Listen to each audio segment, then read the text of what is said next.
It's like human beings have that Lord of the Flies nature about them that I hate. Like, oh, it's such and such turn. We hate such and such. Oh, she's a bother. We can't stand her. Oh, but such and such, she's just so amazing. We love her. Everything she do. Is that her fart we smell? Oh, amazing. Oh, my life,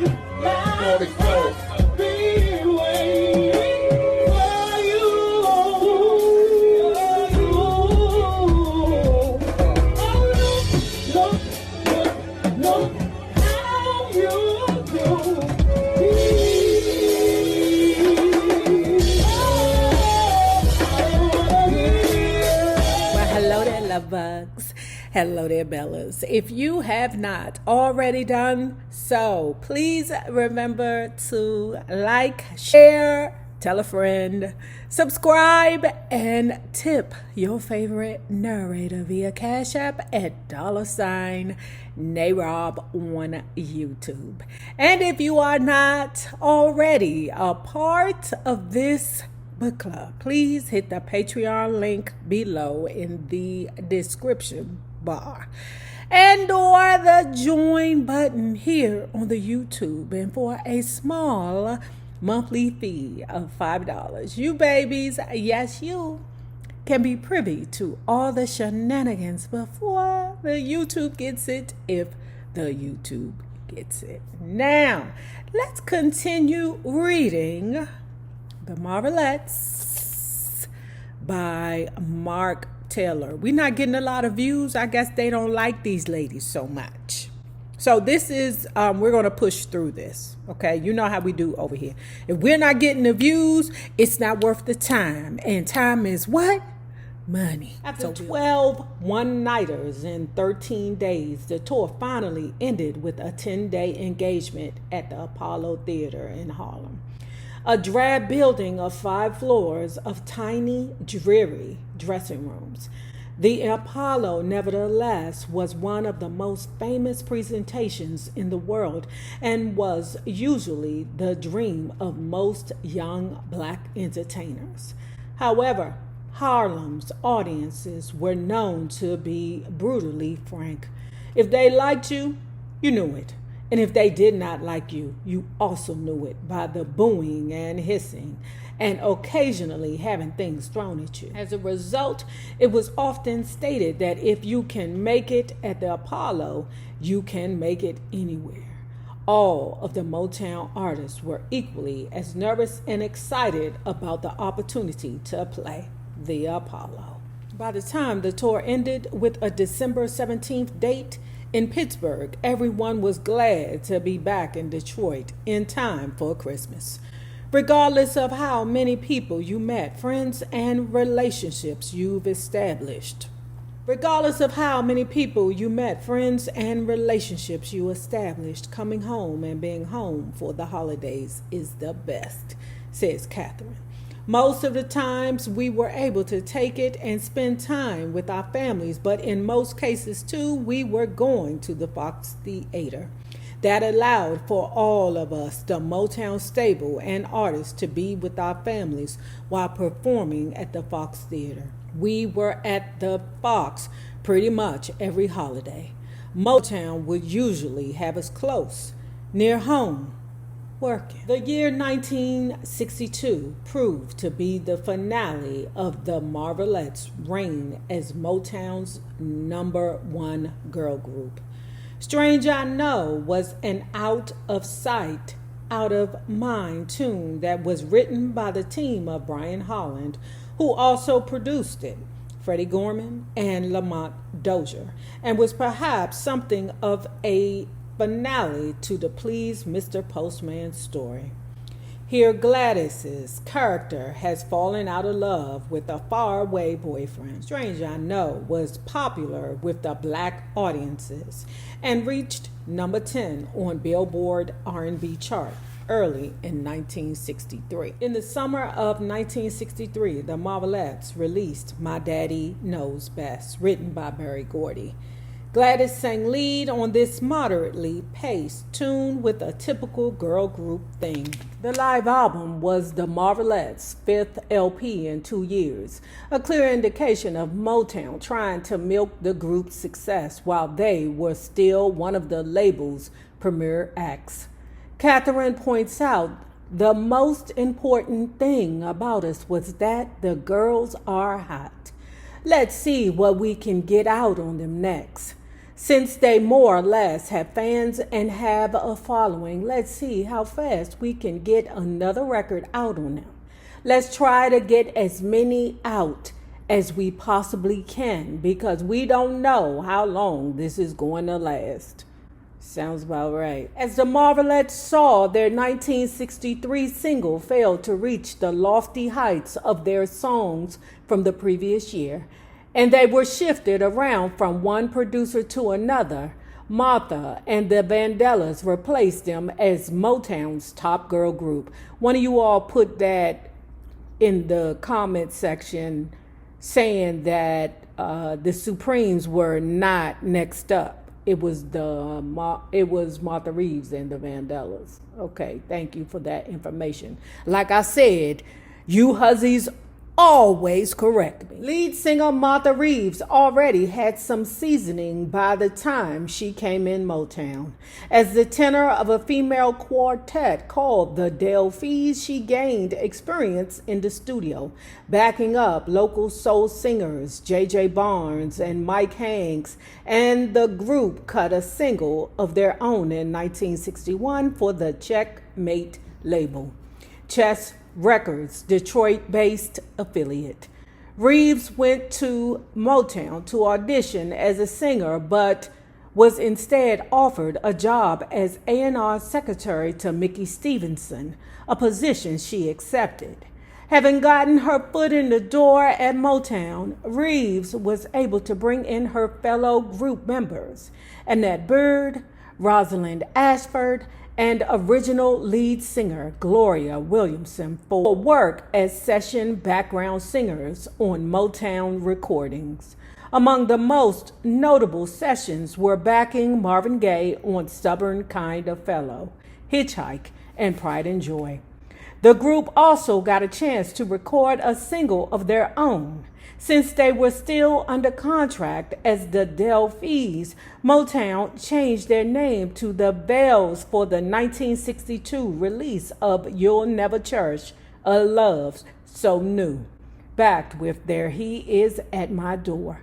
On its Mel O. Day subsidiary, Williamson sang lead on the song, but after it failed to make any noise, she dropped out of the group to take a job with the city of Detroit and raise her 2 children.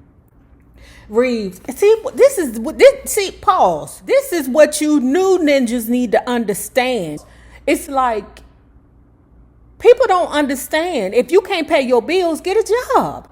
If you rapping and it can't pay your bills, get a job. If you singing and you can't pay your bills, get a friggin' job. If you on YouTube and that AdSense check ain't adding up, get a fucking job. Nobody wants to do that no more. Oh, what your baby Valva do? He a rapper. Who he rap with? Is he signed to a label yet? Is he underground? Do he got any traction on YouTube? Do he got any traction on what they call it, SoundCloud? Do he got a Twitch? It's so many avenues where you can make money now. So if you can't get it through social media, which is not an easy thing, some can, some can't. But if you can't get it through there, baby, you need to go work at the Popeyes. It ain't shit wrong with the Popeyes. Like I said, as long as it pay your bills and it does not compromise your integrity, go get that money, baby. You see these people mess around with Motown. They be like, oh, this shit don't work. Let me go get a job. Quick.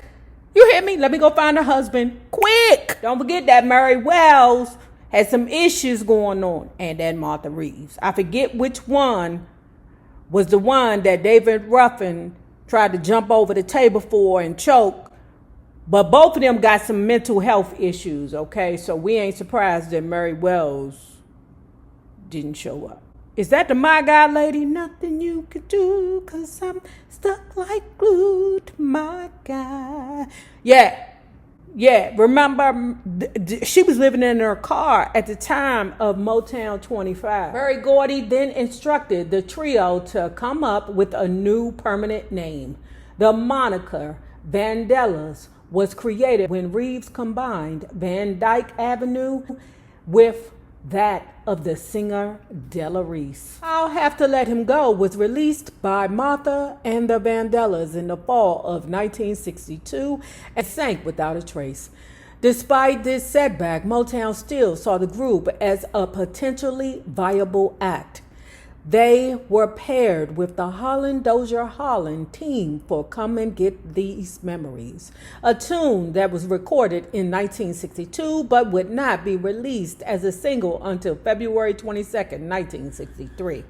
In the interim, Martha and the Vandellas performed the song everywhere they could, while traveling with Marvin Gaye to promote Stubborn Kind of Fellow. They also had the opportunity to perform Come and Get These Memories on American Bandstand, a marketing strategy that paid off.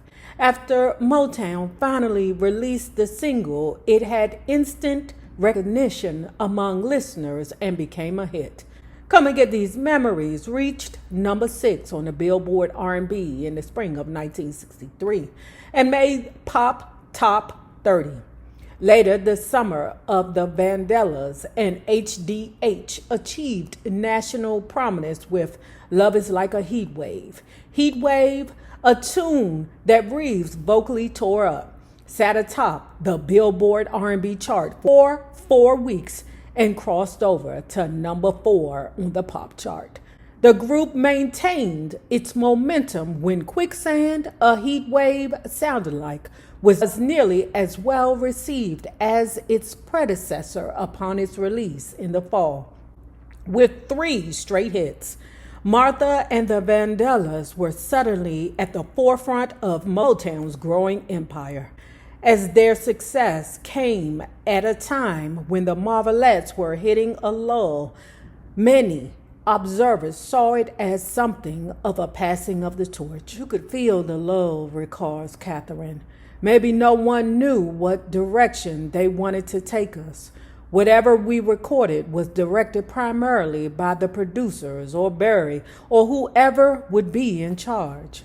As far as recording, there was enough for everybody. The country and the world were large enough, and the company was growing so you could accommodate the Marvelettes and the Vandellas. Baby, that's not the way the real world works. You ever notice how in your office everybody gets a turn? It's her turn to be the superstar. But 2 weeks ago, she was the problem child. It's like a merry-go-round. Everybody gets their turn to be the shining star, and just like that, you can turn into the problem child. That's just the way the world works, baby. And then it's like human beings have that Lord of the Flies nature about them that I hate. Like, oh, it's such and such turn. We hate such and such. Oh, she's a bother. We can't stand her. Oh, but such and such, she's just so amazing. We love her. Everything she do. Is that her fart we smell? Oh, amazing. Contrast to the teenage image of the Marvelettes, Martha and the Vandellas were presented as more adult, given how they were in their early 20s when they had their breakthrough with Come and Get These Memories. In retrospect, this tune is a bit tame compared to Heat Wave and Quicksand, the latter 2 songs containing the energetic, gospel-infused, tambourine-charged arrangement that would set Martha and the Vandellas apart from the other female groups at Motown. The Marvelettes never felt threatened by the presence of Martha and the Vandellas. On the contrary, they were quite supportive in helping the Vandellas make the transition from obscurity to one of the country's leading acts. Martha Reeves recalls, I first met the Marvelettes when I was A&R secretary, and I was answering the phone. Gladys called, and I answered. Martha Reeves, A&R department, she said. Girl, there ain't no A&R secretary, I said. Yes, there is, today, because I didn't know how long I was going to be there. I was just answering the phone. She said, girl, I'm coming down there. I've got to see you. And it was comical because I was in the process of calling her to tell her about a session they had scheduled. She was just surprised that it was me on the phone. When I got to meet her, she was delightful. I got to know her really well, and when the other girls came in, they were delightful as well. They were fun-loving. You couldn't find any nicer girls. Of course, the Marvelettes showed them how to handle the road. In the last half of 1963, the Marvelettes came under the supervision of Smokey Robinson, who long had an admiration for the group's stage act during the Motown Revue tours. He wrote some songs specifically for the group, beginning with the swinging As Long As I Know He's Mine. Gladys assumed the majority of the lead, with a high-pitched Wanda coming in on some parts. Despite a decline in chart success and record sales, the year 1963 was a blissful one for at least two Marvelettes. On August 12th, 19-year-old Georgiana Tillman married 24-year-old Billy Gordon of the Contours. And on December 18th, 20-year-old Wanda Young married 23-year-old Bobby Rogers of the Miracles. What? Okay. A number of Motown's artists and front office personnel were romantically intertwined over the years. Rosalind Holmes of the Vandellas points out, as quiet as it kept, Motown would like to have encouraged everybody to hook up with somebody from Motown. It was a thing of keeping it in the family. That's kind of gross. That's gross to think about. Maybe that's the reason why. Well, Catherine adds, many of us would not date anyone outside of the business because another person would not understand the amount of time that you have to spend on the road and rehearsing. You know what's funny? Pause. All jobs is like that for real, where you spend so much time at work, you don't really have time to gain a relationship like at the Metro. I mean, back home, we got WMATA. Everybody marries each other in WMATA, or at least cheat with each other. What is that? The police department. Everybody marries another police officer, or at least cheats with a police officer. The post office. Everybody marries somebody that works in the post office, or at least cheats with somebody at the post office. So, well, okay, I get it. Only the people in the business would understand the amount of time you would have to devote to your craft. To push his company to the next level, Gordy looked to the Supremes in general, and lead singer Diana Ross in particular to pave the way. Even after a long period of failure and watching first the Marvelettes and then Martha and the Vandellas beat them to the top of the charts, the Supremes were regarded as Barry's girls from virtually the moment they walked into Motown in the summer of 1960. They would not be signed to the company until January 61 and were to be given the big push in 1963.